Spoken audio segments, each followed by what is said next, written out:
look awesome. Thank you for joining us.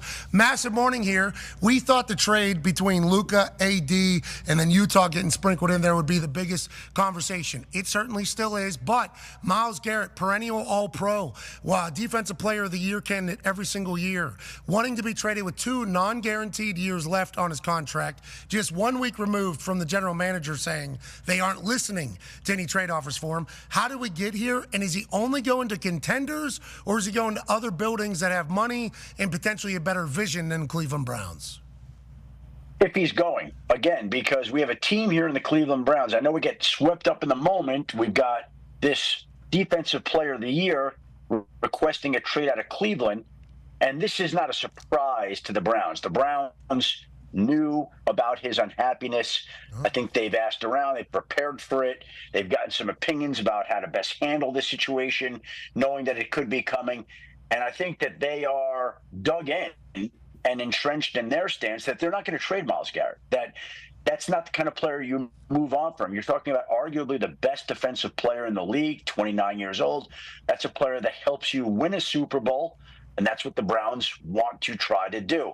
So Garrett and the GM, Andrew Berry, even has told reporters that he doesn't care if he's offered 2 number ones, he's not trading Myles Garrett. Now, what we have, what changes the equation some potentially, is we've got Myles Garrett now going public with the statement and the idea that he does want out of Cleveland. He wants to play on a team where he believes he's got a chance to win a Super Bowl, which obviously he doesn't feel like is the case in Cleveland.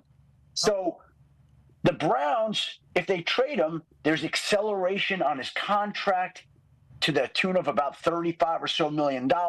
They're already over the cap. To trade him becomes financially difficult and challenging. Not saying they can't do it, but it's hard. So I think the whole situation here, Pat, is honestly, in my mind, how dug in is Myles Garrett? How miserable is he prepared to try to make life for the Cleveland Browns?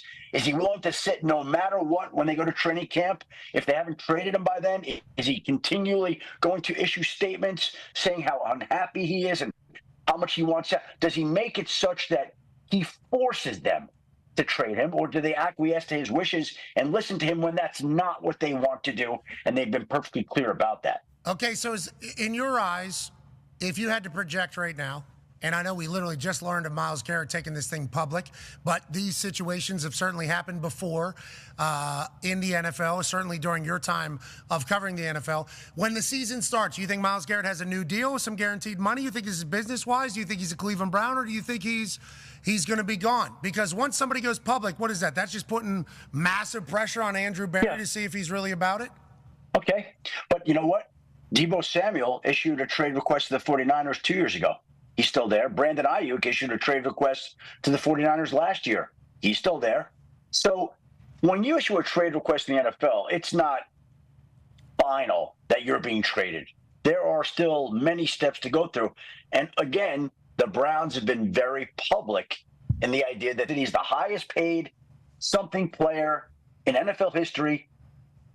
I'm not telling you that will happen. I don't know how Myles feels, but sometimes that makes a player feel better and change his mind. Got it, especially with 2 non-guaranteed money years left for somebody his caliber. Obviously, this is potentially a business play by Myles to kind of put some public pressure on the Browns to make it happen. But let's say trade does take place. D-Butch has a question for you. Yeah, and this, I know you mentioned Ayuk and Deebo, but this is, number 1 pick, premier guy at a very, very elite position. But so let's say it does get to that point. What would the compensation be for Myles Garrett, you think? And can you recall a pass rusher of this caliber moving at this point in his career?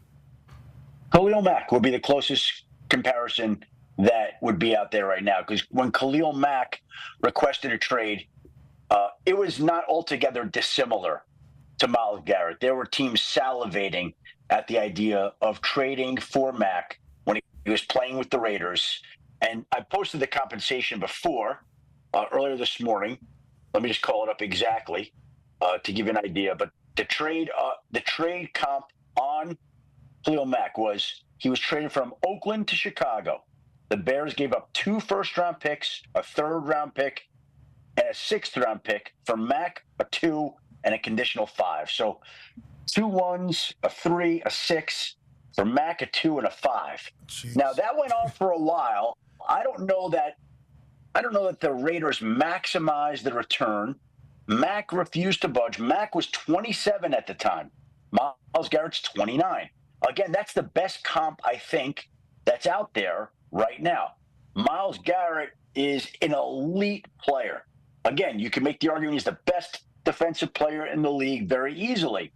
So I think that the return is probably along those lines. But again, we have the Browns GM, Andrew Berry, on record saying that he wouldn't even consider 2 first-round picks for Myles Garrett, which, by the way, would be my stance as well if I were the GM. I would say I wouldn't consider 3 ones for the guy. That's what I would say. Now, what I would wind up taking would be a different deal. So it's just a question of gamesmanship. Now, again, is this a business play by Myles Garrett? I don't think so. I think he legitimately wants to be in a place where he feels like he's going to have a chance to win the Super Bowl. But, again, is there anything that could get him off that changes his mind? So, last question from me, and obviously we're all learning about this as we go. So that means he's only going to teams that are contenders? Is that what we're hearing? Or that's what, in his ideal world, that's what he's doing. Okay. Now, again, what if they said, we're trading you, I'm making this up, to Chicago? Is Chicago, is Chicago a Super Bowl contender right now? But what if Chicago, he feels like, I think the best way of saying it, he wants to go to what he believes is a Super Bowl contender. But I think, as we talk about this, I think that would be a place that he believes gives him more hope to win a Super Bowl championship than the Browns do.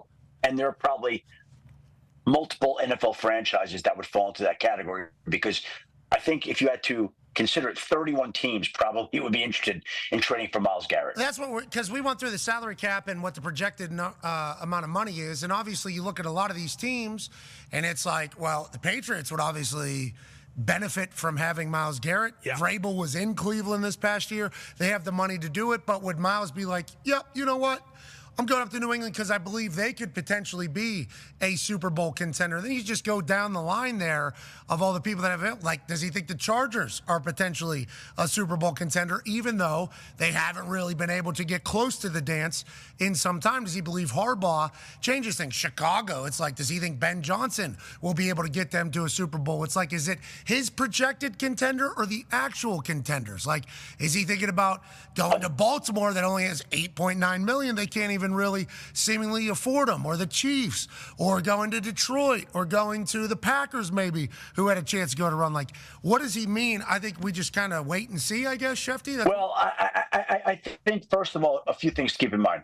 I don't think there's any way or chance in hell that the Browns ever would consider trading him in a division. So you could knock out those teams. And by the way, they said they're not trading him at all. They're certainly not trading him in a division. I would think that if they're trading him, they certainly wouldn't want to trade him in conference. And again, they say they don't want to trade him.